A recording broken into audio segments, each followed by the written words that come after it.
Hasta ahora hablamos del modo en que los ventiladores suplantan a los músculos para realizar el proceso de ventilación.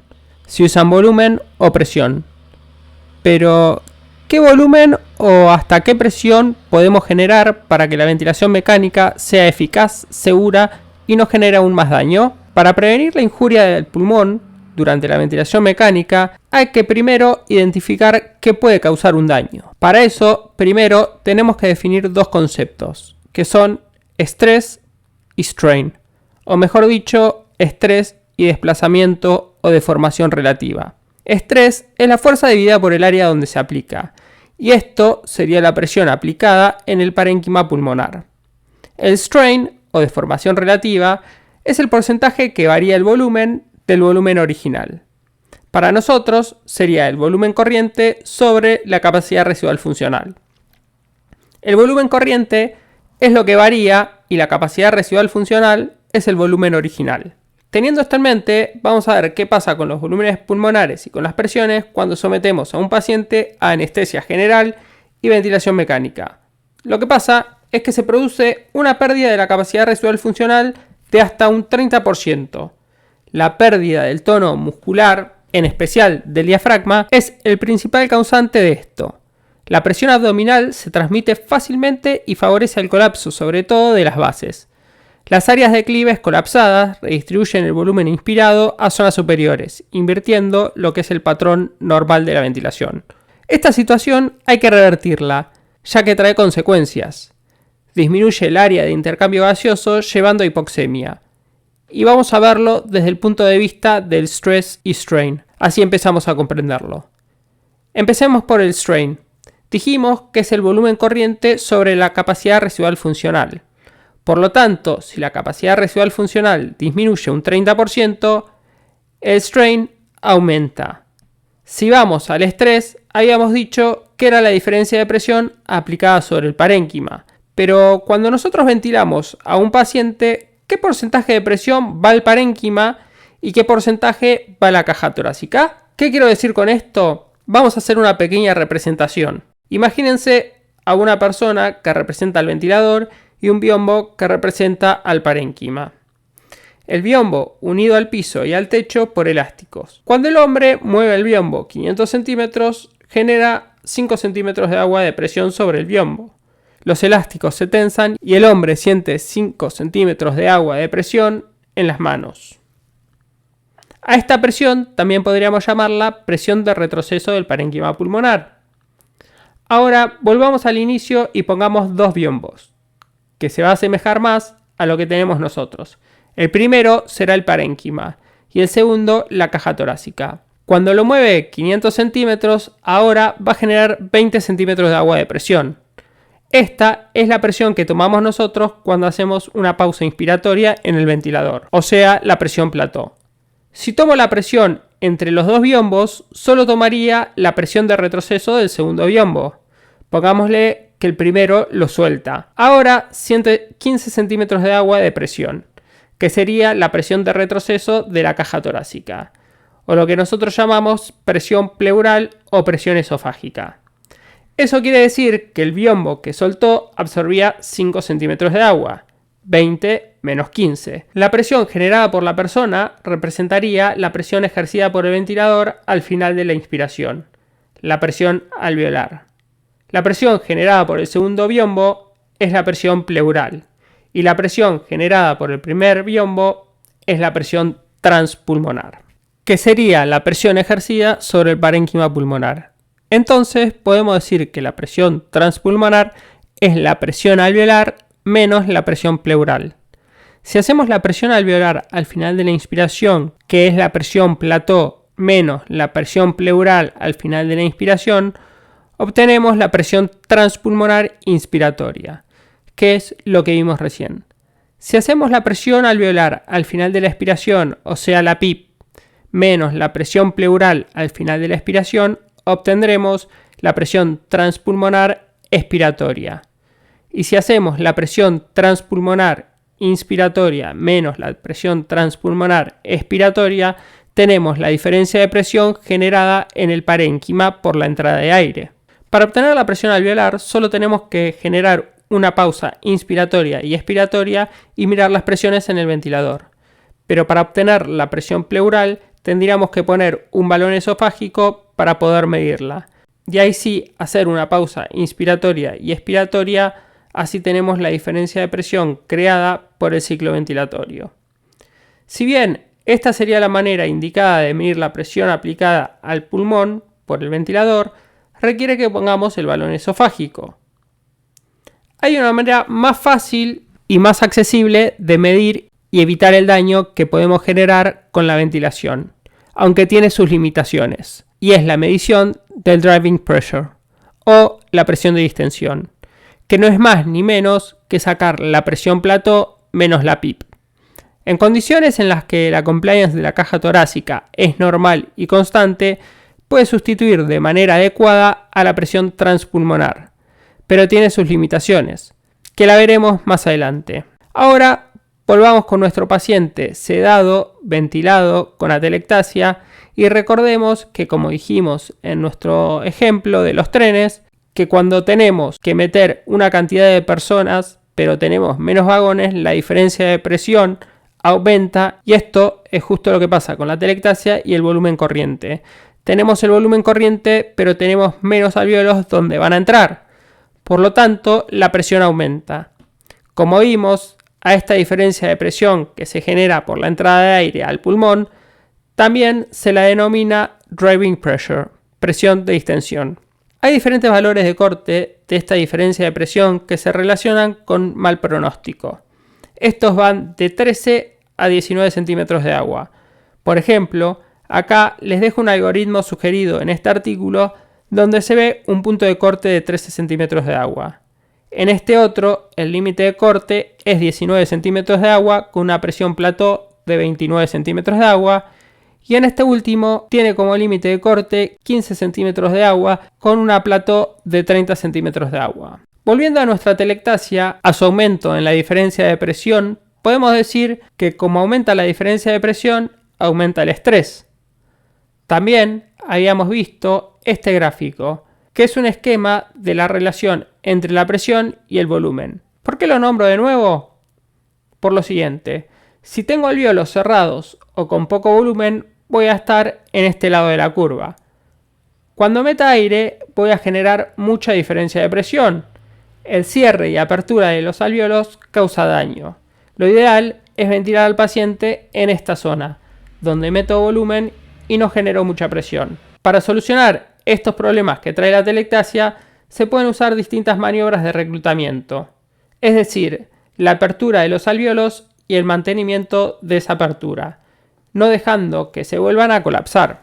Se pueden abrir los alvéolos de diferentes maneras, pero sabemos que para abrir la mayoría de los alvéolos necesitamos una presión de 45 centímetros de agua, si la elastancia de la caja torácica es normal. Para mantenerlos abiertos necesitamos presiones menores, ya que no se requiere más la fuerza para superar la tensión superficial, y lo que usamos para esto es la PIP, el mantenimiento de una presión positiva al final de la expiración, lo que nos dejaría los alvéolos dentro de esta zona, donde dijimos que la entrada de aire genera menos presión. También, al abrir los alvéolos colapsados, el aire tiene más alvéolos donde entrar, por lo que disminuye la presión que genera el ingreso. Por lo tanto, al disminuir la presión generada, disminuye el driving pressure, disminuye el estrés, incrementa el área de intercambio, mejora la oxigenación, mejora la compliance, y al aumentar los alvéolos abiertos al final de la expiración, aumenta la capacidad residual funcional, disminuyendo el strain. Dijimos que mantiene los alvéolos abiertos, por lo tanto, disminuye la presión que genera el ingreso del volumen. Pero cuidado, el uso excesivo de una PIP alta también puede llevar a la sobredistensión de alvéolos no afectados, aumentando la resistencia de capilares en esa región y distribuyendo el flujo de sangre a otra región, empeorando la relación ventilación-perfusión. También incrementa la presión intratorácica. Esto comprime las venas que llegan al corazón, disminuyendo el retorno venoso y su output cardíaco, impactando de manera adversa sobre la presión sistémica y en la entrega de oxígeno. Entonces, ¿cuál será el valor de PIP adecuado? Al seleccionar la PIP debemos primero asegurar la reclutabilidad del pulmón, ya sea por imagen o por el intercambio gaseoso y la mecánica respiratoria cuando se lo pone a prueba cambiando el valor de la PIP. Y luego hay métodos de selección que se proponen para elegir la PIP óptima. Si bien no hay una receta, tendrán más conocimientos para decidirlo. Lo mejor es individualizar los tratamientos, así que acá comentaremos un par. La primera es a través del intercambio gaseoso. Hay tablas que combinan la PIP y la fracción inspirada de oxígeno para conseguir una saturación entre 88 y 95% o una presión arterial de oxígeno entre 55 y 80 milímetros de mercurio, siempre manteniendo una presión plató por debajo de 30 centímetros de agua. La segunda es a través de la compliance. Se realiza una curva de PIP compliance para verificar cuál genera la mejor compliance. Si bien hay un par de maneras de realizarlas, se sugiere realizar una maniobra de reclutamiento, por ejemplo, mantener una presión continua de 40 centímetros de agua por 40 segundos y luego una titulación decremental de la PIP. ¿Cómo es esto? En modo volumen control comenzaremos con una PIP de 20 centímetros de agua, por ejemplo, y haremos una pausa inspiratoria y expiratoria, sacando la plató y la PIP total. Con esto, más el volumen corriente utilizado, sacaremos la compliance. Luego, haremos lo mismo con una PIP de 18 centímetros de agua. Luego, con una de 16 y así sucesivamente. Y elegiremos la PIP con la mayor compliance, con una presión plató menor a 30 centímetros de agua. Eso, como vemos, nos da la menor presión de distensión, ya que si recordamos la fórmula de la compliance es el volumen corriente sobre la diferencia de presión. La diferencia de presión es plató menos PIP, lo que es igual al driving pressure o presión de distensión. Mientras menor es la diferencia de presión, mayor es la compliance, ya que el volumen corriente no varía. La tercera opción es por el stress index, que se realiza a través de la curva de presión en función del tiempo en volumen control con flujo continuo. Se busca el incremento lineal de la presión. Una concavidad superior nos daría un stress index mayor a 1 y sugiere sobredistensión. Bajar la PIP sería lo adecuado. Una concavidad inferior sería un stress index menor a 1. Sugiere un potencial de reclutamiento, por lo que aumentar la PIP sería lo adecuado. La manometría esofágica es la próxima. Se recomienda sobre todo en pacientes con obesidad mórbida o hipertensión abdominal. ¿Por qué es esto? Vamos a nuestros dibujos. La obesidad mórbida o hipertensión abdominal se traduce como un aumento de la presión pleural, un aumento de esa fuerza que retrae al sistema respiratorio. Si vamos a nuestro hombre con los biombos, sería algo así. En expiración, pongamos como ejemplo que tengo 6 centímetros de PIP, pero la que genera el abdomen, la caja torácica, es una presión pleural de 16 centímetros de agua. La presión transpulmonar sería 6 menos 16, o sea menos 10. Por lo tanto, en cada expiración tendré alvéolos colapsándose, ya que la presión resultante es negativa. Si aumento la PIP a 16 centímetros de agua, me quedaría una presión transpulmonar expiratoria de 0, donde ya no se colapsan los alvéolos. Se aconseja mantener una presión transpulmonar expiratoria entre 0 y 10 centímetros de agua. Acá tenemos unas imágenes de un experimento. Es un pulmón dentro de una caja, a la que le estamos manejando la presión, y se la medimos con un balón esofágico, conectado a un ventilador que tiene un puerto que nos permite medirla y nos genera una curva. En este caso podemos ver cómo en cada ciclo ventilatorio se colapsan alvéolos, ya que las presiones son las que vimos en el ejemplo. Acá tenemos la presión transpulmonar y vemos cómo esta va por debajo de 0, significando colapso. Cuando aumentamos la PIP podemos ver cómo ya esa curva no se hace negativa y aunque la plató pase los 30 centímetros de agua, en este caso 32 centímetros de agua, sabemos que la presión transpulmonar está dentro de los límites, ya que como la presión pleural es de 16 centímetros de agua, nos quedaría una presión transpulmonar inspiratoria de 16 centímetros de agua, y el límite superior para no generar daño es de 25 centímetros de agua. Hagamos un pequeño resumen de estos valores de presiones. Dijimos que la presión transpulmonar es igual a la presión alveolar menos la presión pleural. que la presión transpulmonar expiratoria debería tener valores entre 0 y 10, que la presión transpulmonar inspiratoria debería tener valores menores a 25. Los límites superiores en la variación de presión transpulmonar deberían ser entre 15 y 20 en un pulmón sano o 10 y 12 en un pulmón con distrés. La presión plató debajo de 30 centímetros de agua y el driving pressure debajo de 15 centímetros de agua. Si bien no todos los estudios nos dan como resultados estos límites, por ejemplo, la presión de distensión, que ya vimos estudios que van de 13 a 19 centímetros de agua, estos son los límites más utilizados. También dijimos que la PIP la debemos adecuar al paciente y vimos algunos métodos para hacerlo. Ahora vamos con los volúmenes. La ventilación mecánica se debe ajustar al tamaño del tejido pulmonar y de la caja torácica.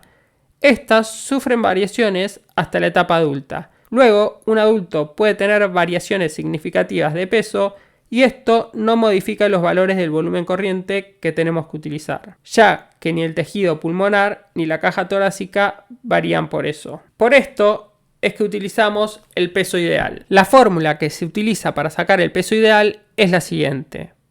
O sea, que se ventila en relación a la altura y al sexo, no a su peso real. Y de acuerdo a este peso teórico se va a calcular una cantidad de mililitros por kilo. Si vamos a lo que vimos hasta ahora, el strain es volumen corriente sobre capacidad residual funcional. Por lo tanto, a mayor volumen corriente, mayor deformación relativa y mayor daño. Y el stress, podríamos decir también, a mayor volumen corriente, mayor presión voy a generar, por lo tanto, mayor lesión también. Ahora, el uso de volumen corriente muy bajo puede llevar a un aumento de la frecuencia respiratoria, aumento en la concentración arterial de dióxido de carbono, disminución del pH y aumento en la cantidad de asincronías, por lo que llevaría a un aumento de sedación o injuria autoinfligida por aumento del esfuerzo inspiratorio, y también podría aumentar el riesgo de delirio. Por esto se hicieron varios estudios y se compararon volúmenes en el distrés y en pacientes sanos. Hoy no hay duda que una ventilación protectiva de 4 a 6 mililitros por kilo mejora el outcome en pacientes con distrés. Y si bien no hay tantos estudios con volúmenes intermedios, el target en pacientes sin lesión pulmonar es de 8 mililitros por kilo. En este estudio, por ejemplo, no se vieron diferencias entre 7 y 9 mililitros por kilo en pacientes sanos. Sin embargo, en este otro se comparó 6 mililitros versus 10 mililitros por kilo, obteniendo resultados a favor de 6 mililitros por kilo. Por eso, la recomendación de expertos es mantener un volumen corriente de 8 mililitros por kilo en pacientes sanos. Y ahora, para terminar, les dejo algunas preguntas. Supongamos que estamos en la terapia intensiva con nuestro paciente. Viene el médico y nos entrega este estado ácido base. Primero, ¿qué es lo que tiene? ¿Qué quiere decir este papelito? ¿Qué son esos números? ¿Y cómo lo arregló?